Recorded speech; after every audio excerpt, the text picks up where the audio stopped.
이사야서 24장 1절에서 13절까지 말씀 제가 봉독해 읽겠습니다. 여호와께서 땅을 공허하게 하시며 황무하게 하시며 뒤집어 엎으시고 그 거민을 흩으시리니 백성과 제사장이 일반일 것이며 종과 상전이 일반일 것이며 비자와 가모가 일반일 것이며 사는 자와 파는 자가 일반일 것이며 체급하는 자와 채용하는 자가 일반일 것이며 이자를 받는 자와 이자를 내는 자가 일반일 것이라. 땅이 온전히 공허하게 되고 온전히 황무하게 되리라. 여호와께서 이 말씀을 하셨느니라. 땅이 슬퍼하고 쇠잔하며 세계가 쇠약하고 쇠잔하며 세상 백성 중 높은 자가 쇠약하며 땅이 또한 그 거민 아래서 더럽게 되었으니 이는 그들이 율법을 범하며 율례를 어기며 영원한 언약을 파하였음이라. 그러므로 저주가 땅을 삼켰고 그 중에 거하는 자들이 정죄함을 당하였고 땅의 거민이 불타서 남은 자가 적으며 새 포도즙이 슬퍼하고 포도나무가 쇠잔하며 마음이 즐겁던 자가 다 탄식하며 솟구치는 기쁨이 그치고 즐거워하는 자의 소리가 마치고 수금 타는 기쁨이 그쳤으며 노래하며 포도주를 마시지 못하고 독주는 그 마시는 자에게 쓰게 될 것이며 약탈을 당한 성읍이 회파하고 집마다 닫히었고 들어가는 자가 없으며 포도주가 없으므로 거리에서 부르짖으며 모든 즐거움이 암흑하여졌으며 땅의 기쁨이 소멸되었으며 성읍이 황무하고 성문이 파괴되었느니라. 세계 민족 중에 이러한 일이 있으리니 곧 감람나무를 흔든 같고 포도를 거둔 후에 그 남은 것을 주움 같을 것이니라. 아멘. 자리에 앉겠습니다. 오늘은 대환란이라는 제목으로 여러분과 함께 말씀을 나누겠습니다. 요즘 사순절 특별 새벽기도에 등불이라는 제목으로 말씀을 함께 나눕니다. 먼저는 우리 자신이 하나님 앞에 깨라는 거예요. 깨어 일어나라. 그리고 두 번째는 이 시대를 깨우는 사람이 되라 라고 하는 말씀으로 요즘 계속 은혜를 누리는데, 깨어있다라는 말은 뭐냐면 주님의 부르심에 대해서 민감한 것입니다. 하나님은 매 시대에 깨어있는 성도들을 통해 하나님의 일을 행하셨어요. 노아는 깨어있는 사람이었습니다. 그리고 하나님은 그 노아에게 말씀하셨어요.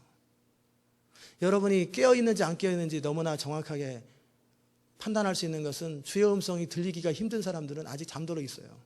아니면 조금 깨어 있어요. 잘 안 들려요. 그러나 하나님의 음성이 들리면 깨어 있는 사람은 듣게 되어 있습니다. 노아는 깨어 있는 사람이기 때문에 하나님의 음성을 들었어요. 모세도 마찬가지입니다. 모세도 떨기나무 불꽃이 임하는 걸 보고 거기가 신기하기도 하고, 그래서 그 자리에 갔을 때 하나님의 음성이 들렸어요. 우리는 하나님의 음성이 들릴 때 막 그냥 천둥치듯이 들리는 줄 알아요. 그럴 때도 있습니다. 귀로 들을 수도 있습니다. 그러나 보통은 영으로 듣습니다. 우리가 하나님의 음성을 우리 영으로 듣기 때문에 영적으로 잠들어 있는 사람은 들을 수가 없어요. 생각으로 듣는 게 아니고 내 영으로 듣는 거예요. 영적으로 잠든 사람은 주의 음성을 못 듣습니다. 그러면 그 대안으로서 주의 종을 통해서 여러분에게 설명하여 주십니다. 그럴 때 여러분의 양심이 찔리고 부담될 때 그래도 깨어있는 사람들은 그 말씀을 듣고 자기 자신이 어떤 부분이 잘못되어 있는지 알 거예요. 그러나 잠들어 있는 사람들은 기분이 나쁠 거예요. 그리고 무슨 말 하는지 모를 거예요. 그리고 졸릴 거예요. 그 잠들어 있다는 증거입니다. 매 예배 때마다, 매 주일마다 주의 음성이 주의 종을 통해 내게 다가오고 내 삶의 자리 가운데 주님이 무슨 말씀하시는지를 알아듣지 못하는 사람들은 잠들어 있는 사람이에요. 여러분의 삶의 바운더리가 있잖아요. 비즈니스든 환경이든 여러분이 하나님과 어떤 관계든지 매 주마다 들려야 되는 거예요. 원래 매 주마다 여러분에게 구체적으로 들려야 돼요.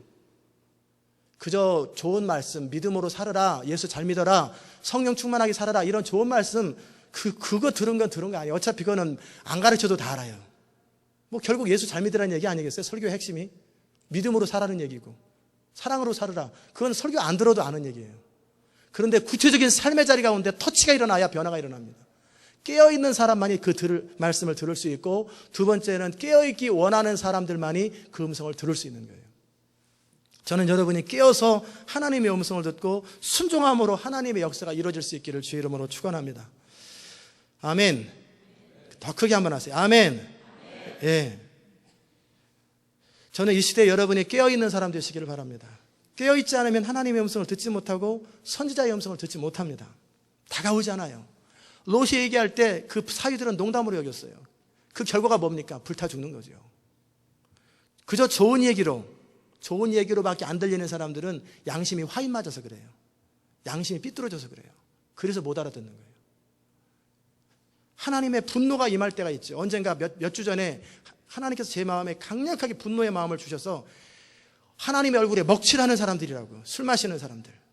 빚져가지고 아주 그냥 나쁘게 말하는 사람들.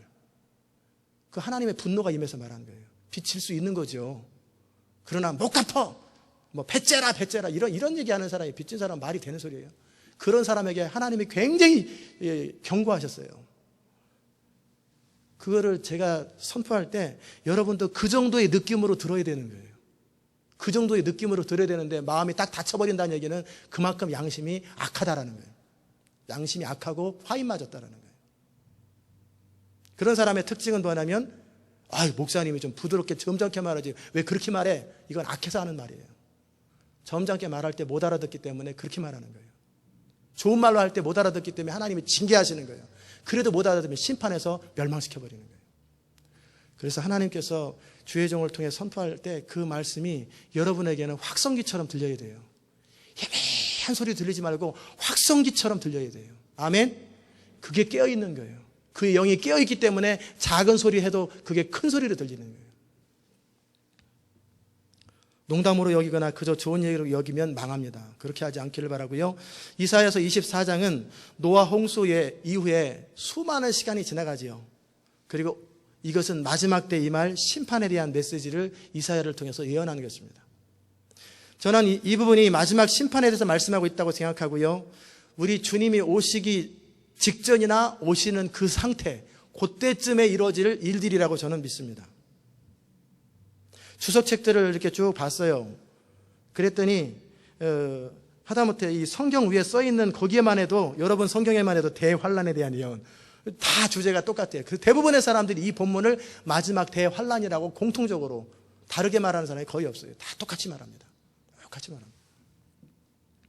그 마지막이 지금 급박하게 오고 있고 저는 모르겠어요. 사람의 일을 모르고 또 그 다음에 시대의 일을 모르죠. 그러나 여러분과 제가 살아있을 때 주님이 오실 것 같다는 마음이 계속 듭니다. 살아있을 때. 물론 연세가 드신 분들은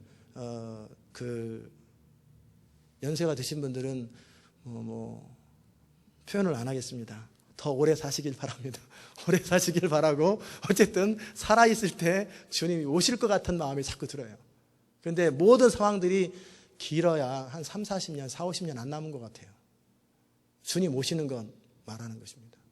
그러나 그 일을 누가 알겠어요? 아무도 모르는 건데. 그러나 그 정도로 임박했다라는 건 짧으면 2, 30년이고 길면 4, 50년이지 않겠나. 그러면 여러분 가운데 아마 살 사람들이 많이 있을 것 같아요. 저도 아마 40년 더 살면은 보지 않겠어요? 그럼 80, 한 5, 6세 될 텐데 그때쯤 그 이전에 보지 않겠어요? 저보다 연세도 많이 드신 분은 건강관리를 잘 하시기 바랍니다. 이 마지막 때를 위해서 하나님은 이 교회를 세우셨어요. 이 교회가 세워진 것은 제가 신학교 다닐 때나 이럴 때 제 별명이 뭐였냐면 근본주의자예요. 굉장히 보수적입니다. 교회에서 드럼 치는 것도 싫어하고요. 주일날 사는 것도 싫어하고 침례교회보다 더 보수적인 사람이 저희가 그 정도 장로교 통합 측 출신인데 총신 쪽 합동 측보다 더 보수적이라는 말을 제가 들을 만큼 그 정도로 보수적인 사람이었어요. 이 말세에 대한 얘기하면 듣지도 않았어요. 관심도 없었고 성령의 은사와 기적 이런 거 무시했습니다. 관심도 없어요. 그러니까 보수가 아니고 원래는 고집스럽고 꼴통이죠. 아무것도 모르는 사람이었죠.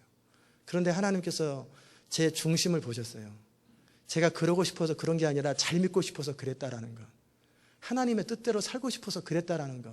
그걸 보시고 이 시대 속에 그렇게 살면 안 된다. 그리고 제 눈을 열어주신 거예요.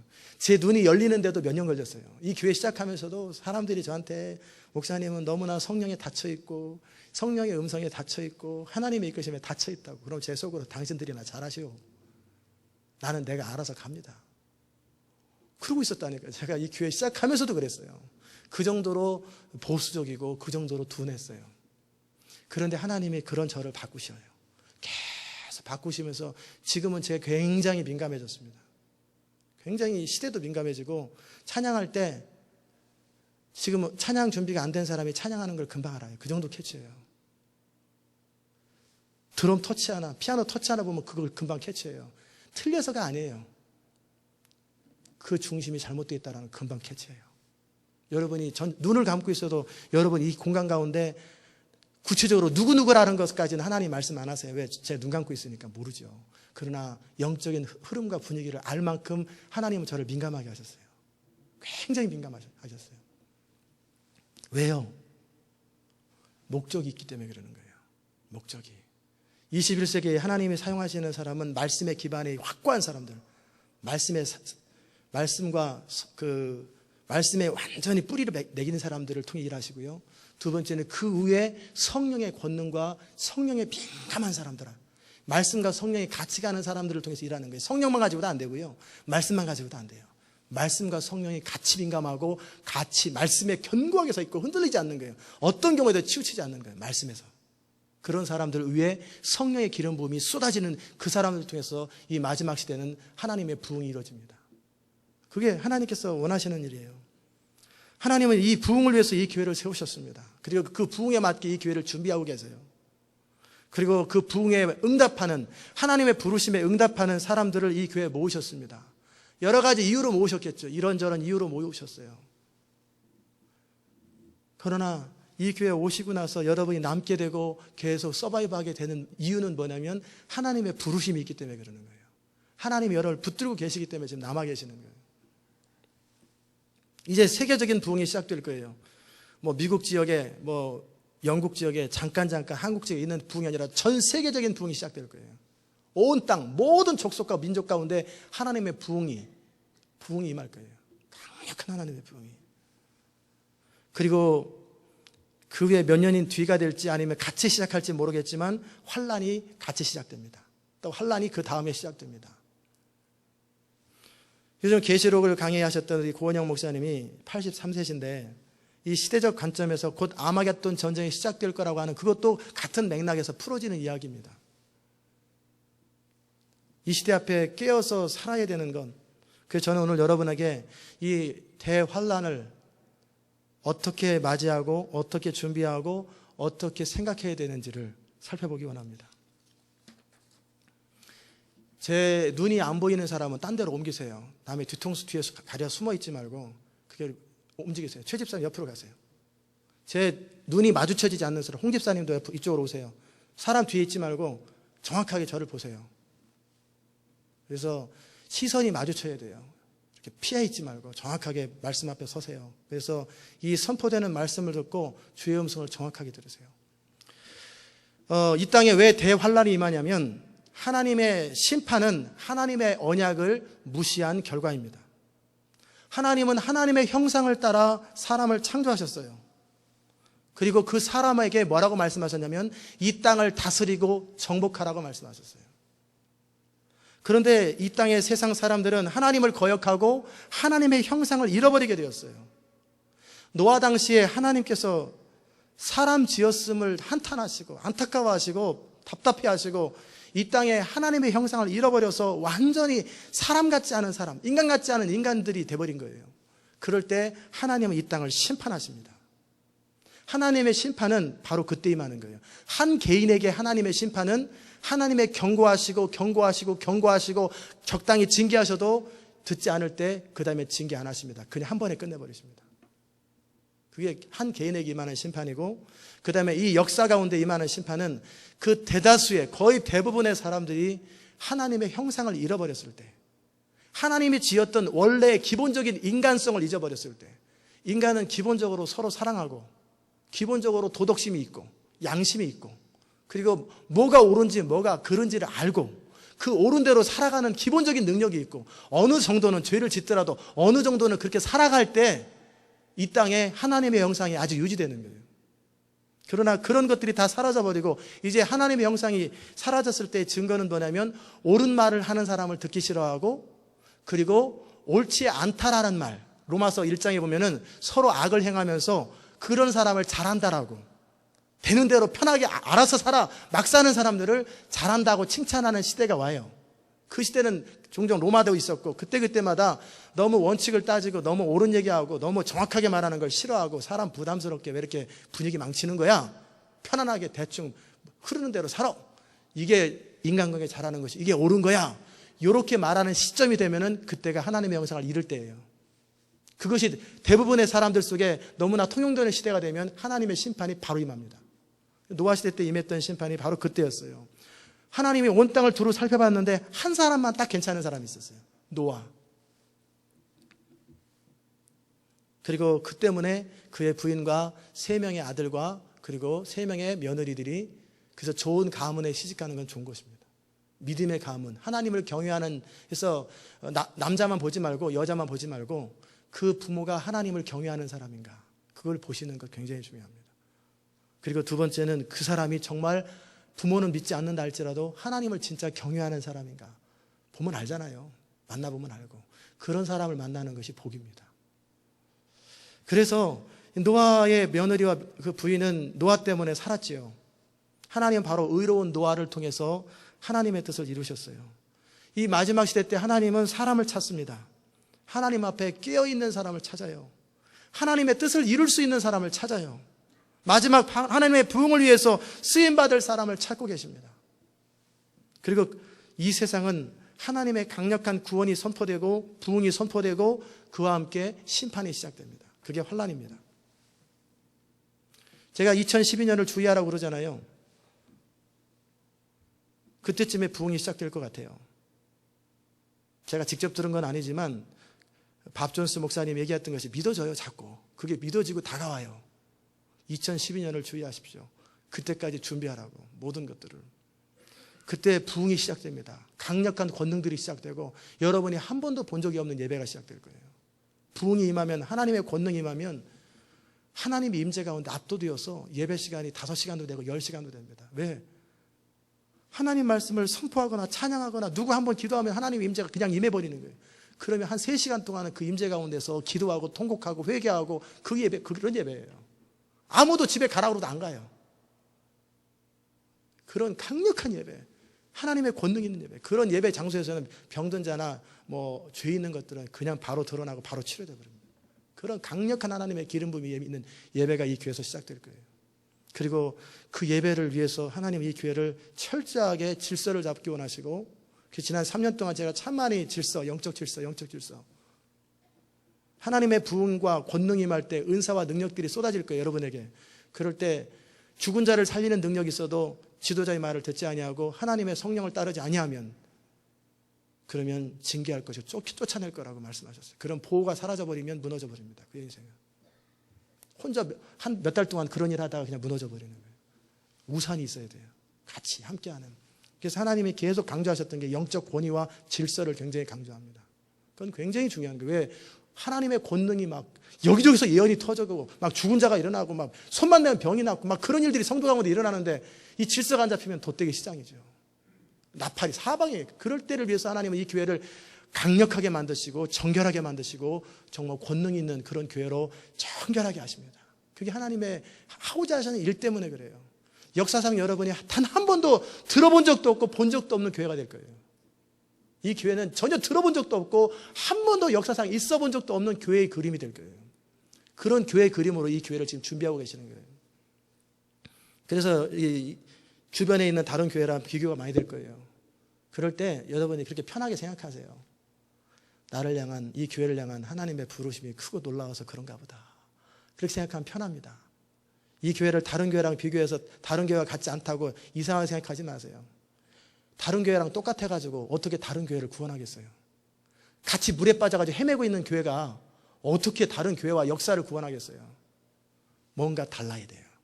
다르되 치우치는 달라진 건 은사에 치우치는 이게 아니라 철저하게 하나님의 말씀에 사로잡혀 있고 성령의 앞에 민감한 그리고 하나님의 권능을 담을 수 있는 인격과 겸손함이 구비된 그런 교회가 되어야 돼요. 그럴 때 하나님이 그런 사람을 통해서 일하시는 거예요. 그것을 위해서 이 교회를 준비하셨습니다.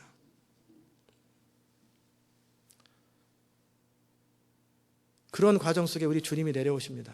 이 땅 가운데 오실 때 모든 사람들은 공중에서 주님을 만날 거예요. 저는 이제 궁금했어요. 참 성경을 봐도 제대로 봐야 되고 찬송을 불러도 제대로 불러야 되는데 오늘 찬송가 168장을 부르면 다 공중에서 주의 영광 배우리. 근데 저는 늘 궁금했던 거예요. 왜? 야, 동시에 번개가 하늘에서 임한 것 같이 전 세계 모든 사람 가운데 주님이 오시는 걸 다 알 텐데, 그러면 시차도 다르고 여기는 깜깜하면 이쪽 미국 땅으로 오면 한국 땅은 분명히 안 보일 텐데 어떻게 이게 가능할까? 물리적으로 이거 가지고 많이 고민했어요. 근데 성경에 간단하게 나오더라고요. 그냥 공중에 딱 들리면 공중에서 만나면 된다라는 거예요. 아, 그렇구나. 너무나 쉽구나. 그냥 붕 떠올라서 공중에서 다 믿는 자들이 공중에서 주님을 만나면 한 번에 보는 거예요. 근데 그게 찬송가 부르니까 오늘 있더라고요. 공중에서 주의 얼굴 비오리. 이게 성경을 잘 모르면 이렇게 자꾸 혼자 고민이 많아집니다. 인생에 고민이 많은 이유는 진리를 잘 몰라서 그래요. 진리를 많이 알면 자유해집니다. 굉장히 자유해져요. 그게 이제 하나님의 그 휴거가 랩처죠. 쫙 올라가 버리고 남은 자들에게는 가공할 만한 심판이 시작됩니다. 그 전에도 환란이 있고 예수님 오시기 전에도 핍박이 있습니다. 뭐 믿는 자들은 심판이 없고 믿는 자들에게는 환란이 없고 그건 다 엉뚱한 소리고 옳지 않은 얘기입니다. 믿는 자에게도 핍박이 있고 믿는 자에게도 환란이 있지만 극도의 환란은 피합니다. 그 전에 딱 주님이 부르십니다. 이 땅에 남은 사람들은 환란 수준이 아니라 완전히 재앙 수준이에요. 재앙 수준으로 죽고 싶어도 안 죽어지는 거예요. 그때는 자살하고 싶어도요 칼이 피해버려요. 죽음이 피한다고 계시록에 그랬거든요. 자살하고 약을 먹으려고 그러면 약이 튕겨나가 버리는 거예요. 칼을 찌르면 칼이 날아가 버리는 거예요. 그래서 징계를 계속 받는 거예요. 죽고 싶어도 안 죽어져요. 그게 하나님의 심판이 임할 때 그렇게 되는 거예요. 저는 그때 여러분이 이 땅에 남아있지 않기를 주의 이름으로 축원합니다. 그때 저랑 여러분이랑 남아가지고 집사님 왜 계세요? 그러면 이건 진짜 골치 아픈 거예요. 아마 저는 없을 것 같아요. 근데 모르는 일이죠. 사람 일은 모르는 거니까 절대 남아있지 않고 그 전에 들림받기를 정말 주의 이름으로 축원합니다. 이 심판은 특정 사람에게 행해지는 게 아니라 모든 사람에게 동시에 임한다고 오늘 본문에 나와 있죠. 그래서 깨어 있으라는 거예요. 하나님께서 땅을 공하게 하시고 황무하게 하시되 뒤엎으시는 거예요. 거민을 흩으시고 그것은 모든 사람에게 임할 것이다. 주인과 종이 똑같고 재판장과 재판받는 사람이 제사장과 보통 성도들이 똑같이 임하는 환란이라는 거예요. 그게 오늘 읽었던 본문에 똑같이 낸다고 그랬어요. 그리고 그 환란이 임하는 이유가 뭐냐 그러면 이 땅이 더럽게 되었기 때문이라고 그래요. 이 땅은 피조물입니다. 이 땅을 다스리는 인간이 하나님의 법을 떠나서 악을 저지를 때 이 땅은 저주가 임합니다. 하나님이 창조하셨던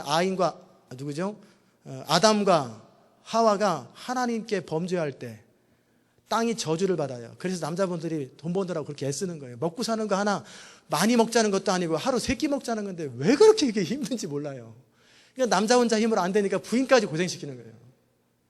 그러나 제가 원하기는 우리 성도들 가운데 또는 이 말씀을 듣는 분들 가운데 남자분이 하나님을 중심으로 경외하면 부인은 집에서 쉬어도 남자 혼자 버는 것으로 충분히 먹고 살 수 있습니다. 그게 정상인 거예요. 그게 하나님이 원래 그걸 원하셨던 거예요. 그런데 남자가 하나님을 경외하지 않으니까 부인까지 일해야 먹고 사는 거예요. 가시덤불이 너무나 심해가지고. 그러게 부인까지 일하시는 남자분들은 회개하시기를 주의 이름으로 축원합니다. 회개하셔야 돼요. 부인은 놀아야 돼요. 어떻게? 아이를 키우고 기도하는 일에 충성을 다하고 헌신하는 일이에요. 그게 하나님이 우리에게 원하시는 일이에요. 그러나 시대가 그러기 때문에 그렇게 되는 건, 그러나 그럼에도 불구하고 하나님을 경외하는 자는 하나님께서 책임지시고 보호하시는 걸 여러분이 믿으시길 바랍니다. 어쨌든 이 땅에 심판이 임하는 이유는 이 땅이 저주를 받아서 그래요. 그 저주가 임하는 이유는 뭐냐면 하나님이 저주 내리시는 분이 아니에요. 각양 좋은 은사와 선물들이 오직 빛들의 아버지 하나님으로부터는, 하나님은 좋은 것 주시기 원하세요. 내 생각은 내가 하나니 너희를 향한 내 생각은 재앙이 아니라 평안이요 너희 장래와 소망을 주려는 생각이라. 이게 하나님은 재앙 주시는 분이 아니에요. 그러면 재앙이 왜 임하느냐? 스스로 임하는 거예요. 우리가 악을 저지르면 땅이 저주를 받는 것처럼 우리가 하나님 말씀을 거역하고 그러면 우리에게 마귀의 출입구가 열리기 때문에 사단이 우리를 공격합니다. 그럼 어떤 일이 생기는지 아세요? 여러분이 하나님 말씀을 순종하지 않고 하나님 뜻대로 살지 아니하고 주의 종을 통해 선포하는 말씀이 여러분의 심장에 다가오는데도 불구하고 거역하잖아요. 막 뻔히 알면서도 거역하잖아요. 이런저런 이유 때문에.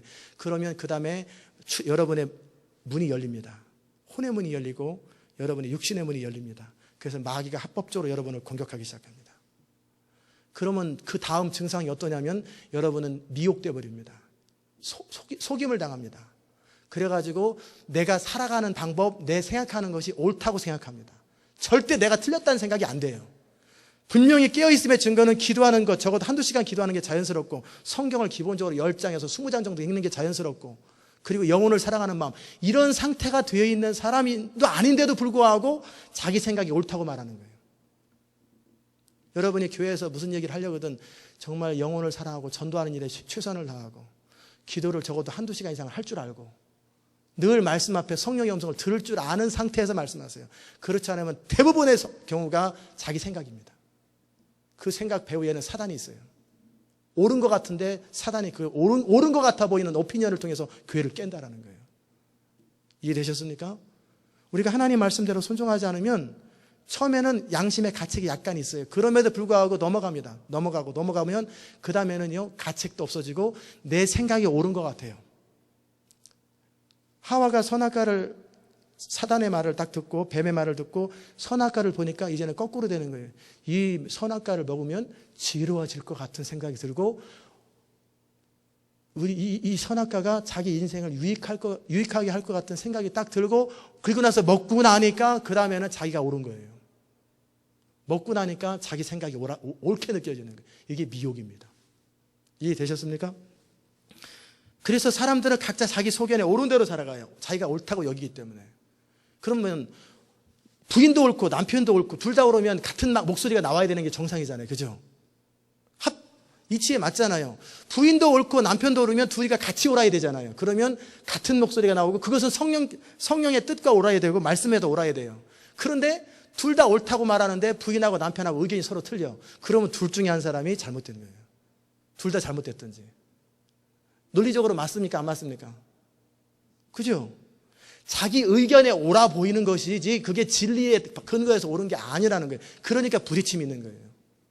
그러면 여러분과 제가 서로 부딪혀요. 그러면 둘 중에 하나, 둘 다 잘못됐든지 여러분이 잘못됐든지 제가 잘못됐든지. 그런데 서로 각자 옳다고 그러면 어떻게 돼요? 문제가 많은 거죠. 그런 식으로 생각해 보면 간단합니다. 내가 옳은지 그른지. 말씀에 부딪혔을 때 중심으로 회개하지 않을 때 속임이 임한다라는 사실을 여러분이 꼭 기억하고 속임이 임한 다음에는 자기 생각이 옳다고 여겨져요. 그리고 내 의견과 반대가 되면 화가 납니다. 나와 다른 얘기하면은 그 사람의 의견을 꺾고 싶어요. 그게 뭐예요? 미혹당했다라는 증거예요. 그러나 진리 가운데 거하는 자들은 어떠냐면 누가 진리를 말해도 그것이 옳으면 그대로 순종할 마음이 있어요. 애들이 말해도 누가 말해도 초신자가 말해도 그것이 옳으면 그 말대로 살아갈 마음이 있고 순종할 마음이 있는 거예요. 그게 진리 가운데 거하는 사람이에요. 왜? 진짜 그 사람은 성령을 따라서 주님이 말씀하시거든요. 그러면 그 사람 말이 옳다. 네, 그러네요. 그러면 집사님 제 말이 틀렸다는데요. 집사님 말이 맞대요. 얘야 네 말이 맞단다. 그 정도 깨어 있어야 되는 거예요. 그래야 진리 가운데 거하게 됩니다. 가인이 아벨을 죽였을 때 아벨의 피가 땅에서 호소한다고 말씀하셨어요. 우리가 악을 저지르면 그 악이 땅에 숨겨 들어갑니다. 그럼 땅이 저주를 받아요. 그 땅이 저주를 받는다라는 것은 우리 인생이 저주를 받는다라는 거예요. 그래서 인생이 그래서 힘든 거예요. 그래서 인생이 안 풀리고 인생이 그토록 어렵고 잘 살기 원하는 부부끼리 싸우고 힘들고 애들 말 안 듣고 사업 안 되고 몸 아프고 왜 또 인생이 힘든 게 뭐냐면 하나님을 경외하지 않기 때문에 그러는 거예요. 하나님을 경외하지 않기 때문에. 5절과 6절에 땅과 그 거민이 그 아래에서 더럽게 되었다고. 이는 그들이 율법으로 범하며 율례를 어기며 영원한 언약을 파괴하였습니다. 그러므로 저주가 땅을 삼켰고 그 중에 거하는 자들이 정죄를 당하였고 땅의 거민이 불타서 남은 자가 적다 말씀하셨어요. 그리고 나면은 소고치는 기쁨이 사라지고 즐거워하는 소리가 사라지는 거예요. 집안에서 늘 찬송과 기쁨과 막 해피해야 돼요. 나는 너무 행복하다 이래야 되는데 아이고 사는 게 왜 그렇게 힘이 드냐. 왜 이렇게 사는 게 힘이 드냐. 이 소고치는 기쁨이 사라져버렸다는 거예요. 즐거움이 사라져버렸다는 거예요. 그런데 이것이 한두 사람에게가 아니라 세계 민족 중에 이러한 일이 있을 것이라고 주님 말씀하세요. 감람나무를 흔든 것 같고 포도를 거둔 후에 남은 것 같다. 큰 감나무를 우리가 흔들면 안 되겠지만 약간 작은 감람나무든지 큰 감람나무를 포크레인으로 흔들든지 막 흔들어 버리는 거예요. 그러면 감이 두두두두 다 떨어지잖아요.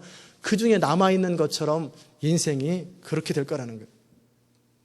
계시록의 8장에 보면은 8장 이하에 보면 첫째 천사가 나팔을 불었더니 피 섞인 우박과 불이 나서 땅에 쏟아짐에 땅의 3분의 1이 타서 사위고 즉 재가 되고 수목의 3분의 1이 타서 재가 되고 각 푸른 풀들도 타서 사위더라 즉 재가 되더라 그렇게 기록되어 있어요.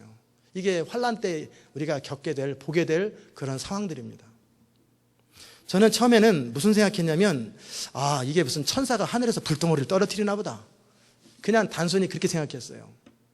그러나 그 고원영 목사님의 그 책을 이렇게 읽어보면서 그럴 수도 있겠다라는 생각이 들었어요.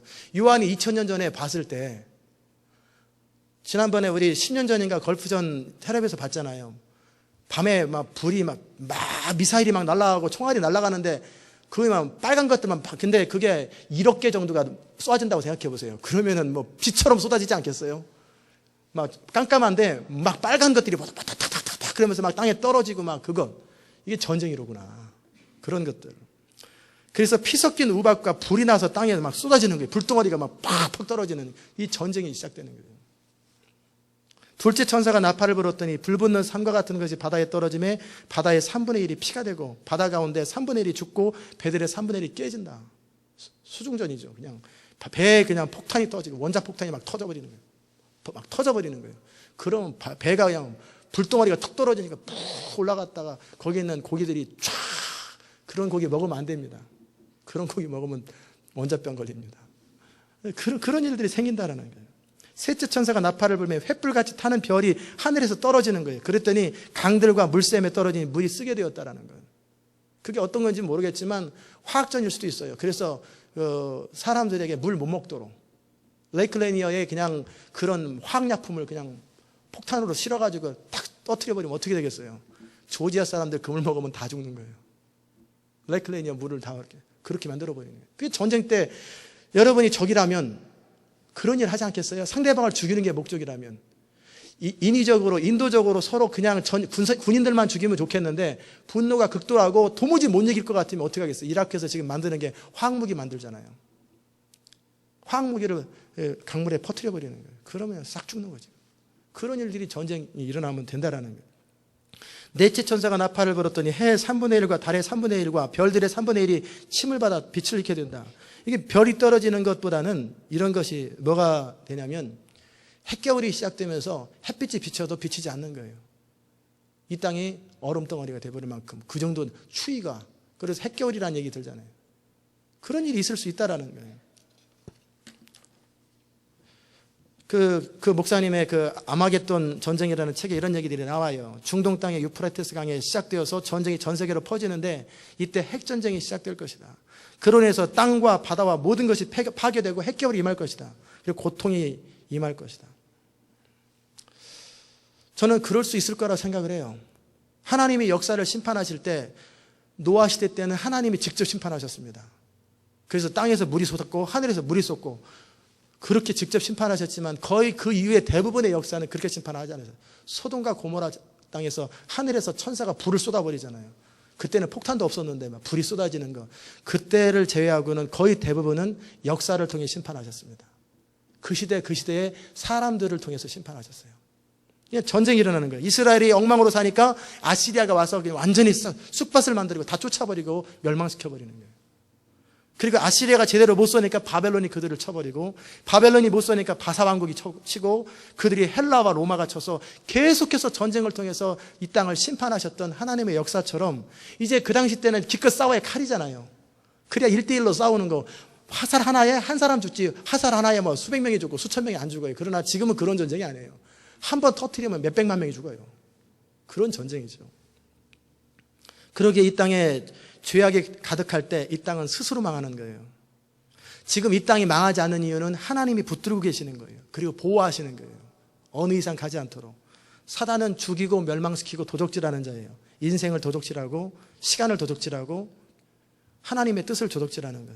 뿐만 아니라 우리를 죽이는 거예요. 왜? 사단은 우리가 한 명이라도 더 빨리 예수 안 믿고 죽기를 바래요. 그래서 그들이 다 지옥 가기를 바래요.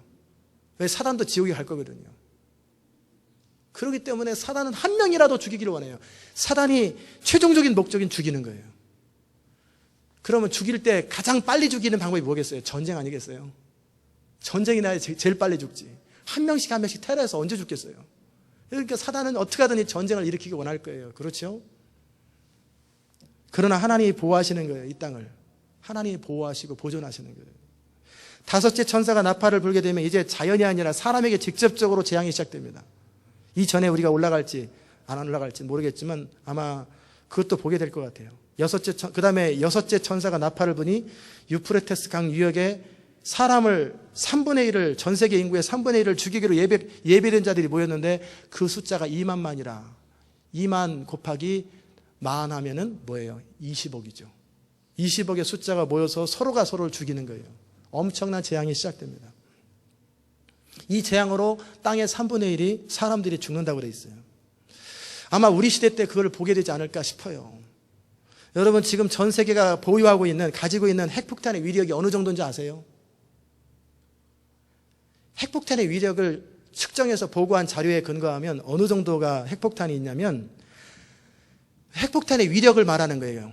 근데 한 개인당 폭탄 있잖아요. 이렇게 수류탄이나 이런 것을 2,000톤을, 한 개인당 2,000톤의 폭탄을 올려놓을 만큼 그 정도의 핵폭탄의 위력을 전 세계가 갖고 있다는 거예요. 미국 땅에 가지고 있는 핵폭탄만 가지고도 전 세계 인구를 몇 번이나 죽였다 살렸다 할 수 있어요. 몇 번이나. 러시아가 가지고 있는 거. 그러니까 2,000톤이면 얼마나 많겠어요. 저 한 사람 죽이려고 여기 가득 있는 이만큼 폭탄을 저 한 사람을 위해서 터뜨릴 만큼 핵폭탄의 위력이 그 정도로 강력한 핵폭탄이 있으니까 지금 막 해체시키는 작업들도 막 하고 그래요. 그러나 전쟁이 일어나면 다시 합쳐버리겠죠. 좀 줄인다고 줄이지만 그래도 여전히 그 정도 남아있어요. 그런데 이걸 한번 터뜨린다고 생각해 보세요. 히로시마에, 나가사키에 일본의 원자폭탄, 그것도 50년 전 재래식 폭탄 하나 터뜨렸는데도 그 막 도시들이 쑥밭이 돼버리고 50년 동안 그러는데 지금은 그보다 몇백 배나 더 강력한 무기를 만들었단 말이에요. 그러니까 하나만 터뜨리면 조지아주가 박살나는 거예요. 그런 폭탄들이 있는데 그것을 몇백 개씩 터뜨리면 완전히 지렁이까지 다 죽어버리지. 땅속에 있는 모든 지하 벙커까지 다 끝나버리는 거예요. 그런 전쟁이 임박하다라는 거예요. 국가별로 지금 가능하면 안 하려고 그러죠. 전쟁은 안 하려고 그러고 서로 조사하고 서로 이렇게 하고 하는 거. 왜 이렇게 북한이나 이란 이런 데 핵을 못 만들게 하냐면 통제 능력이 없는 독재자가 기분대로 해버리면 전 세계는 쑥밭이 되니까 못하게 하는 거예요. 한 10개 터뜨려 보세요. 골치 아프잖아요. 한 나라에 하나씩 터뜨리면 쑥밭이 돼버리거든요. 그러니까 그런 악한 나라에는 못하게, 컨트롤 능력이 없는 나라에는 못하게 하지만 그럼에도 불구하고 이것은 이 시대적인 흐름이기 때문에 어떻게든지 만들 거라고요. 어떻게든지 만들 거라고. 그럴 때 이 남은 자들이 해야 될 일이 뭡니까? 하나님께 호소해야 돼요. 묻 왕들의 마음을 움직이실 수 있는 분이 하나님이시잖아요. 그렇기 때문에 하나님께 호소하고 이 땅의 죄악을 사해달라고, 이 땅에 구원을 베풀어달라고, 더더욱이 마지막 시대를 살아가는 이 즈음에 잃어버린 자들을 위해서 기도하고 복음이 전해져야 되고 심판이 임하더라도 심판이 연장되기를 바라는 거예요. 연장되기를 바라고 한 명이라도 더 주께로 돌아오기 원하는 것. 이게 하나님의 사람들이 해야 될 기도의 제목이고 부르짖어야 될 부르짖음의 내용인 것입니다. 아멘이십니까? 정말 이거 하나님이 통제 안 하시면 사람 안에 유다의 마음에 예수를 팔려는 생각을 딱 넣어버리세요. 사단이. 그럼 어떻게 돼요? 팔아버리잖아요. 그런 것처럼 지도자의 마음속에 뭐 그렇게 해가지고 탁 집어넣으면 에라 이판사판이다. 쏴버려라 막 그래가지고 그럼 막 터지기 시작하는 거죠. 중국, 러시아, 미국, 그리고 유럽 4대 강국과 이 이슬람 나라 거기에서 석유 때문에 전쟁이 일어나고 서로 신경전을 지금 벌이고 있는데 서로 조심하는 거죠. 왜? 같이 죽는 걸. 서로 지도자들 알아요. 서로 죽는다는 거 알아요. 그러니까 조심을 하는데 어느 순간 이게 예수를 팔려는 생각을 넣어버리면 딱 들어가면 끝나는 거죠. 그러면 전쟁이 시작돼요. 이게 아마겟돈 전쟁이에요. 작은 불씨로 시작할 거예요. 어차피 시비도 처음에 뭐 맞네 틀리네 그 작은 말싸움 가지고 시작해도 나중에 칼부림 나잖아요. 그게 사람이거든요. 더더욱이 군중은 더 무서워요. 군중이라는 말은 뭐냐면 컨그리게이션인데 한 개인은 그래도 자기 몸살인단 말이에요. 싸움할 때도 혼자 싸우면 자꾸 조심해요. 그런데 10명, 20명이 같이 가잖아요. 그러면 죽어도 괜찮아요. 그게 군중심리예요. 이런 군중심리를 탁월하게 이용하면은요, 자살 특공대를 만들어버려요. 군중은 굉장히 파워풀해요. 왜냐하면 배는 게 없어요. 그냥 저 나라가 우리를 공격하려고 자존심을 간다 그러면 그냥 이쪽 나라 사람들이 완전히 그래가지고 전부 다 다수결로 만장일치로 핵폭탄 터트려라 그러면 어떻게 해? 통치자가 해야지. 만장일치로 다 터트리자고 그러는데 그게 군중심리란 말이에요. 얼마든지 그럴 수 있어요. 그 다음에 두 번째 우리에게 주신 하나님의 말씀은 그럼에도 하나님은 남은 자들을 예비하신다라는 거예요. 남은 자들을 예비하신다. 이러한 심판 중에서도 하나님은 이 땅에 남은 자들을 예비하시고 그 모든 것을 통해서 하나님은 홀로 영광을 받으세요. 하나님은 절대 손해 안 보십니다. 하나님은 결코 하나님의 일들을 포기하지 않으시고 하나님은 하나님의 일을 결국 완성하시는 분이세요. 우리가 소리를 높이 부를 것이요 여호와의 위엄을 인하여 바다에서부터 크게 외치리니 이러므로 동방에서 여호와를 영화롭게 하며 바다 모든 섬에서 이스라엘 하나님 여호와의 이름을 영화롭게 하리라. 세계적인 재앙과 심판이 진행되는 중에도 하나님께서는 예비하신 사람들을 모으시고 그들을 보호하신다라는 거예요. 땅이 깨지고 갈라지고 취한자같이 비틀비틀하며 침망 즉 그물침대같이 이 땅이 흔들린다라는 거예요. 땅이 막 사방에 지진 때문에 그럴지 전쟁 때문에 그럴지 그러는 이유는 이 땅에 죄악이 중함으로 떨어지고 다시 일어나지 못한다. 이게 마지막 대재앙이에요. 그런데 여전히 하나님은 시온산과 예루살렘에서 왕이 되사 그 장로들 앞에서 영광을 나타내실 것이라 기록하고 있습니다. 세상은 죄악으로 심판을 당하지만 하나님 앞에 깨어있는 자들을 보호하시겠다고 하시는 하나님의 약속이에요. 여러분이 휴가 전에 이 땅에 환난이 있고 핍박이 있다 할지라도 두려워하지 마십시오. 또 혹시 높아심에서 말씀을 드리겠지만 여러분과 제가 올라갔어요. 다 올라갔는데 여러분 가운데 혹시 남아있는 자가 있을 수 있어요. 보니까 부인이 없고 보니까 남편이 없고 보니까 교회 예배드리러 오니까 아무도 없어요. 왜 그랬대? 보니까 벌써 소문이 뉴스에 쫙 퍼졌어요. 사람들이 없어졌다. 실종됐다. 그런 일이 생길 때 남아 계시는 분이 혹시 있더라도 지금 말씀을 잘 들으십시오. 그러면 가능성이 있습니다. 그때는 방법이 없습니다. 순교하는 수밖에 없어요. 순교해야 돼요. 그전에는 예수를 믿었고 깨어 있었던 사람들은 천국에 순교 안 하고도 올라가지만 이 남아있는 사람들은 방법은 없어요. 입맞지 않으려면 굶어 죽든지 총에 맞아 죽든지 칼에 맞아 죽든지 그렇게 해서 믿음을 지키면 천국 올 수 있습니다.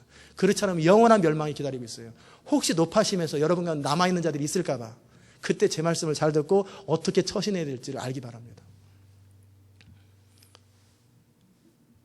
세상은 죄악으로 심판당하지만 하나님은 항상 사람들을 보호하십니다.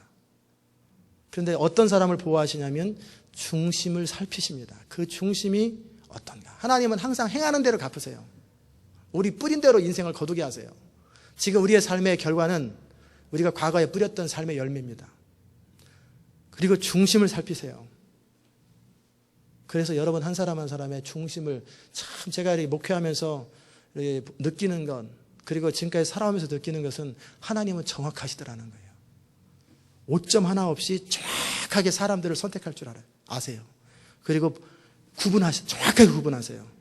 그리고 심지어는 저 한 사람 개인에게도 어떤 부분에서 하면 이 부분은 옳았는데 이 부분은 네 생각이 섞였고 이 부분은 악함이 섞였다. 다 구분하세요. 채로 구분하는 것처럼 정확하게 구분하시는 분이세요. 사람의 심령을 다 살피시는 분이세요. 그러니까 그 하나님 앞에 두렵고 떠는 거예요. 이 시온산에 모일 수 있는 자들은 어떤 자들입니까? 정절이 있는 자들이에요. 믿음의 정절, 순결함을 지키는 자들. 하나님 앞에 바로 서 있는 사람들이 시온산에 모입니다. 그리고 어린 양의 인도를 따르는 사람들이에요. 어린 양이 어디로 이끌든지 그대로 따르는 자들이에요. 근데 눈에 보이는 지도자의 말도 안 따르는데 어린 양이 말도 안 되는 이야기를 아마 하실 텐데 따르겠어요. 그래서 여러분이 지금 저와 함께 연습하셔야 돼요. 생각을 쳐서 복종하는 연습, 내 감정을 다스리는 연습, 영적 지도자의 말을 순종하는 연습을 하십시오. 이해되고 안 되고 상관없어요. 어린 양이 어디로 말씀하셔도, 어린 양이 무슨 말씀하셔도 네 알겠습니다. 성령의 감동으로 말씀이 임할 때, 성령의 감동으로 말씀을 읽을 때, 기도할 때 주님이 여러분에게 성령으로 말씀하실 그게 어린 양의 인도예요. 그거를 따를 줄 아는 사람들, 그런 사람들만 모인다라는 거예요. 그런 사람들만. 그리고 이 모든 재앙이 이루어지는 과정 속에 모든 민족에게 복음이 전달될 것입니다. 그리고 모든 사람들에게 복음이 전달될 거예요. 민족들에게. 피플 차원으로. 그때 지금 순교의 대가가 필요한데 선교사들이 통계적으로 이슬람까지 완전히 복음을 전하려면 10만 명의 피가 필요하다고 그래요. 순교자가, 죽음을 각오한 사람들이 10만 명이 필요하다. 그 정도가 있어야 이슬람과 미전통적을 전할 수 있다고 그래요. 그런데 보통 지금은 그런 선교사 못 만들어요. 목숨을 아끼지 않는 선교사 대부분 다 철수해버리거든요. 무슨 바로 무슨 문제 뛰면 다 도망가 버려요. 다 피하고. 왜? 보다 큰 장래를 위하여. 그리고 지금 다 이베큐션 내버립니다. 그런데 이렇게 피를 흘리면서 죽을 각오를 하고 복음을 전할 수 있는 사람은 누구냐면 하나님의 부흥과 함께 성령의 권능이 임하면 그런 사람들은 목숨을 아끼지 않습니다. 그래서 아프리카나 이런 아시아나 이런 때 순교사를 보면 어떻게 하냐면 일주일 내에 도착한 사람이 일주일 이내에 전부 다 20명이 다 죽어요. 그러면 그 다음에 또 20명 또 와요. 남편이 죽으면 그 다음에 부인이 또 들어가요. 그 정도의 이 헌신은 보통에서는 안 만들어져요. 하나님의 성령의 권능이 임할 때 그 정도의 목숨을 버리는 거예요. 그래서 이 땅은 그 정도의 순교의 피가 필요합니다. 하나님 계시록에 보면 하나님 빨리 이 땅을 끝내시고 심판하셔서 우리 좀 신원해달라고, 억울한 것을 신원해달라고, 우리가 옳다라는 것, 우리가 믿음으로 살았던 것이 옳다라는 것을 보여달라고, 이 땅 가운데. 그럴 때 하나님이 조금만 더 참아라. 너희와 같이 순교할 사람들의 피가 더 필요하다. 계시록에 말씀하셨어요. 더 많이 너희와 같이 믿음으로 살아서 죽을 사람이 더 필요하다라는 거예요. 이게 마지막 때 이루어질 많은 순교자들의 피가 필요합니다. 그리고 나서 주님이 오시고 우리는 공중에서 혼인잔치를 할 것이고 나머지는 이 땅에 우리가 알 바 아니죠. 이 땅에서 엄청난 재앙과 함께 그때는 상상을 초월한 죽고 싶어도 죽지 않는 그런 심판이 이 땅에 행해집니다. 그러기에 깨어 있어야 합니다. 지금은 7인이 다 띄어져 있는 상태예요. 다 띄어졌습니다. 그리고 첫 번째 나팔이 불기 직전입니다. 첫 번째 나팔이 불면 한 나팔당 10년씩 걸리는 게 아니라 동시에 막 부러집니다. 그래서 같이 7개 나팔이 동시에 진행될 거예요. 조금 더 먼저 부는 거, 좀 나중에 부는 거 있지만 이게 진행도 하는데 그 다음 또 진행되고 그 다음 진행되면서 계속 막 진행될 거예요. 그리고 임박합니다. 깨어 있어야 돼요. 이 시대를 봐야 돼요. 이런 우리가 어떻게 해야 됩니까? 뭘 먹을까? 뭘 마실까? 이런 데 온 마음을 쏟지 마세요. 생존에 얽매이면 안 돼요. 느헤미야가 성벽을 건설할 때 이스라엘 백성들과 함께 어떻게 했냐면 한 손에는 삽자루, 도구를 들고 한 손은 칼을 들었어요. 일을 하면서도 깨어있는 거예요. 일에 빠져 있는 거 아니에요. 여러분이 하직을 만들면서도, 여러분이 어떤 일을 하면서도 여러분의 마음은 계속 주님을 향해서 기도하면서 일하면서 늘 깨어있는 상태를 유지하는 것. 그러다 가끔 뜨거운 물이 튀어가지고 뜨거워, 그런 것들을 경험할 만큼 그 정도 깨어있어야 되는 거예요. 그게 이 시대의 사람들이 제정신 가진 사람들이 믿어야 될 방법입니다. 그런데 너무나 삶에 빠지지 말고 안일하지 마십시오. 그럼 우리가 깨어있는지 어떻게 알 수 있습니까? 고 목사님이 그 얘기 4가지 말씀하셨는데 참 동의가 돼요. 첫째, 우리가 깨어있는지 어떻게 아느냐? 기도하는 것이 즐겁고 적어도 1-2시간 이상을 늘 기도하는 것. 날마다. 그리고 무시로 성령 안에서 기도하는 것. 늘 기도하면서 기도의 마음을 가지고 하루 종일 살아가는 것. 무시로 성령 안에서 기도하는 것. 이게 깨어있는 거예요. 그러면서 주의 음성을 잘 듣는 거예요. 주님 무슨 말씀하시는지 잘 들을 줄 아는 거예요. 이게 깨어있는 거예요. 이게 깨어있는 상태예요. 두 번째는 말씀 읽는 게 즐거워요. 말씀을 읽는 과정 속에 하나님의 음성을 들을 줄 알고 자신의 삶뿐만 아니라 이 시대와 교회를 향한 주의 음성을 들을 줄 아는 거예요. 그럼 어떤 분이 저도 말씀 읽는데요. 하루에 1-2장. 그건 읽는 게 아닙니다. 흉내내는 것입니다. 흉내내는 것. 1-2장 가지고 성경 몰라요. 이 책 읽는 지가 벌써 1년 전에 읽었는데 그 다 기억이 납니까? 그래서 여러분에게 기본적으로 읽어야 될 장수를 말씀드렸잖아요. 제가 우리 애들한테 그랬어요. 너네들은 예배를 드리면서 너네들 마음속에 하나님을 향한 hunger for God, thirst for God 이게 있냐? 없대요. 너네 별 생각 없지? 예. 그럼 그렇게 살아라. 그냥 별 생각 없이 놀고 편안하게 살아라. 제가 그랬어요. 애들은 애들이니까. 그러나 성경은 읽어라. 내가 몰라긴 몰라도 2년 이내에 이 교회 유스나 아이들한테도 강력한 성령이 임할 때, 그때 너네들이 변화될 때, 하나님께서 쓰기 시작할 때 너네들 바탕에 성경이 하나도 없으면 쓸 게 있어야 쓰지 않냐. 그럼 성경 좀 읽어라. 몇 장 읽어요? 3장씩 5장씩 이서 읽고 있는데 막내는 15장을 읽어라. 아침에 일어나자마자 5장, 학교 갔다 와서 5장, 저녁 때 자기 전에 5장. 그 다음에 큰애는 너는 제가 그 성경을 6부분으로 나눴어요. 그래서 3장씩, 그래서 18장씩 이상은 읽어라. 그래서 1년 동안 5번 이상 읽고 2년 동안 10번 정도 읽으면 너네들 머릿속에, 마음속에 성경으로 가득 차 있을 것이다. 말씀이 다 떠오를 것이다. 그럴 때 성령이 탁 터치하시면 그게 다 조합이 될 것이다. 성령이 너네 마음속에 감동을 주시고 회개케 하면 너희들 안에 이미 있는 것이 막 활용될 것이다. 여러분의 아이들을 너무 다고치지 마시고 하시되, 일단은 애들은 놀아야지, 놀아야잖아요. 놀면서 배우는 거고, 애들은 애들이지 어른인가? 애들은 애들처럼 살되 성경은 읽히세요. 5살 먹은 애는 부모가 읽혀주든지 같이 읽히든지 해서 10장 이상 읽히세요. 그래서 그 아이들 속에 거의 무의식 속으로라도 성경 읽게 하세요. 아멘? 강제로 읽히세요. 사탕을 주든지 혼을 내든지. 왜 그걸 해야 돼요? 내가 말하는 대로 해. 그래서 성경 읽히세요. 그러면 어느 순간 성령이 강력하게 임할 때 그 모든 것이 다 사용된다니까요. 그 모든 것이 다 조합이 된다니까, 그 안에서. 그럼 그때서부터 일하는 거예요. 성경 읽히는 거예요. 그리고 놀으라고 그러세요. 그럼 어른은 몇 장 읽어야 될까요? 애들도 그 정도 읽는데. 상대적으로 30장은 읽어야 됩니다. 그 정도 읽어야 평균입니다. 그리고 우리 교회에서 많이 읽는 건 100장씩 읽는 것이고 보통은 50장이고 기본이 30장입니다. 그 정도 안 읽는데 성경 읽는다고 말하지 마세요. 그 정도는 읽어야 됩니다. 30장은 기본적으로. 왜? 교회에 다니려면 안 읽어도 돼요. 교회만 다니려면. 왜? 구경하면 되니까. 그러나 쓰임받기 원하는 사람이 그 머릿속에 텅 비어있는데 성경 말씀이 하나도 없는데 어떻게 뭘 가지고 쓰시겠어요? 성경이 들어가 있어야지. 하나님의 말씀이 예수님의 제자들은 예수님과 함께 늘 말씀을 들었잖아요. 살아있는 말씀을. 그리고 나니까 성령이 임하니까 헷갈리다가도 성령이 임하니까 그게 다 생각나 버리잖아요. 다. 근데 기본적으로 들어가 있는 게 아무것도 없는데 생각날 게 없지. 물론 설교 말씀은 생각날 거예요. 그러나 여러분이 성경을 그 정도 읽으세요.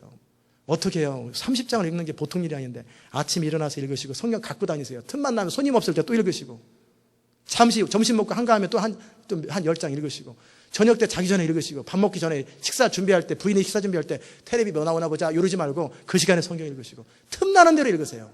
그러면 30장 읽을 수 있어요. 50장도 읽을 수 있어요. 그렇게 해서라도 정신없이 읽으세요. 그래서 채우세요. 아멘? 그게 부흥을 준비하는 자의 자세예요. 언제 하나님의 성령이 우리를 터치할지 모르는데 터치하면 뭐 하겠어요? 아무 능력이 없는데. 그래서 터치할 수 있도록 말씀을 세워놓은 것. 세 번째, 믿음을 따라 영적인 회방자인 사단을 능히 이기고 하나님의 뜻대로 거룩함과 감사함을 가지고 살아가는 삶의 태도가 깨어있는 거예요. 내 입에서 불평이 나오면 지금 깨어있는 상태가 아니에요. 내 입에서 누구 원망하고, 남편 원망하고, 누구 원망하고 자꾸 컴플레인 나오는 사람 지금 잠들어 있고 지금 사단의 종로로 타고 있는 상태예요. 여러분이 깨어있으면 기쁨이 넘치고, 깨어있으면 감사가 넘치고, 모든 사람들을 긍정적으로 보고 모든 사람들에 대해서 내가 기도하는 마음이 생겨요. 이게 깨어있는 상태예요. 그러지 않으면 지금 잠들어 있는 거예요. 동의하십니까? 잠들어 있는 거예요. 잠들어 있는 상태에 자기가 옳다고 생각한다니까요. 잠들어 있는 사람은 이상하게 말이 많고 자기가 옳다고 생각해요. 그래서 잠들어서 그러는 거예요. 그러나 깨어있는 사람 별로 말이 없어요. 네, 그럼 예, 맞습니다. 예. 이게 깨어있는 상태예요. 그 다음에 마지막으로 지금 4가지를 말씀을 드렸는데, 영혼을 향해서 안타까운 마음을 가지고 있는 상태예요. 도시들을 놓고 기도할 때 여러분이 깨어있으면 하나님이 그런 마음을 부어주실 거예요.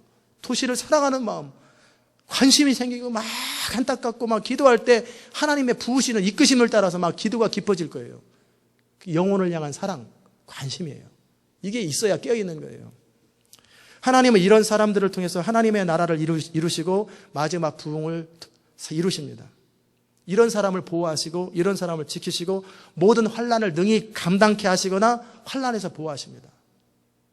여러분 나중에 환난을 당해도 걱정하지 마십시오. 하나님이 다 보호하시고 능히 감당할 힘을 주십니다. 넉넉하게 용기와 배짱을 주시고 믿음을 주실 뿐만 아니라 또 어떤 사람들은 보호하십니다. 어떻게 해요? 굴 속에 들어가서 있어도 먹을 거 걱정하지 않아도 돼요. 우리 주님은 기적의 하나님이시잖아요. 빵 하나만 가지고 들어가면 돼요. 그럼 빵이 10개가 되고 10개 있는 거 9개 나오면 또 기도하면 10개가 되고 물 한 병에서 10병이 되고 계속 그렇게 해서 먹고 살면 되는 거지. 김치도 가져가세요. 김치도 먹어야 되니까. 그래서 기본적인 것만 딱 세트로 가져가서 계속 늘려 먹으면 되니까. 그렇게 먹으면 얼마든지 이스라엘 광야에서도 얼마든지 살리실 수 있는 하나님 믿습니까? 꼭 그렇게 한다라는 게 아니라 그러실 수 있다라는 거죠. 그러실 수 있는 하나님이 사람들을 보호하시고 식량을 준비하시고 다 하신다고 그랬어요. 그래 걱정하지 마세요. 두려워하지 마세요. 주님은 예비하시는 분, 주님은 모든 일을 완전하게 이루시는 분이세요. 그 하나님 앞에 끼어있는 것, 아니면 능히 감당할 힘을 주셔서 믿음으로 순교의 반열에 들어가서 천국에 가면 가장 예수님 옆에 있는 사람이 순교자들이에요. 저도 그렇게 하기를 진짜 원하는데 하나님이 허락을 안 하신대.